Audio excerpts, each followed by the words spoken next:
Сәлем достар, мен бүгін сіздермен өзінің суында пісетін ең оңай дымламаның рецептісімен бөлісетін боламын. Ол үшін бізге үйдегі кез келген көкөністер және де фарш қажет болады. Ал енді бастаймыз. Қазанымыздың түбіне қойдың құйрығын жұқалап турап төсейміз, үстіне фаршты саламыз. Фаршты бір келкі қылып салғаннан кейін үйдегі барлық көкөністерді видеодағыдай рет-ретімен саламыз. Мен бірінші пияз салдым, сәбіз, үстіне болгар бұрышын, картоп және де қызанақты турап салдым.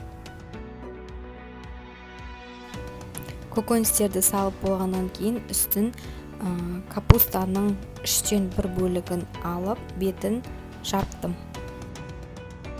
Мінекей мен көкөністерді бір реттен салып шыққаннан кейін енді екінші рет дәл солай рет-ретімен салып шығамын. Арасында міндетті түрде тұз себуді ұмытып кетпеңіздер. Бұл тағам ешқандай суды немесе майды талап етпейді. Ол осы көкөністердің суына піседі және де құйрық майға пісетін тағам. Барлық көкөністеріміз салып біткеннен кейін ең үстіне баклажан саламыз. Баклажанды ең бетіне салмасақ, ол түбінде езіліп кетуі мүмкін. Енді бетін капустамен жақсылап жауып шығамыз.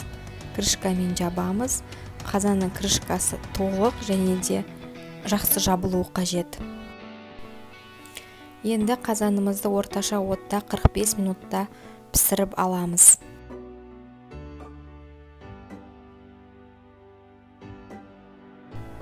Мінекей дымламамыз дайын.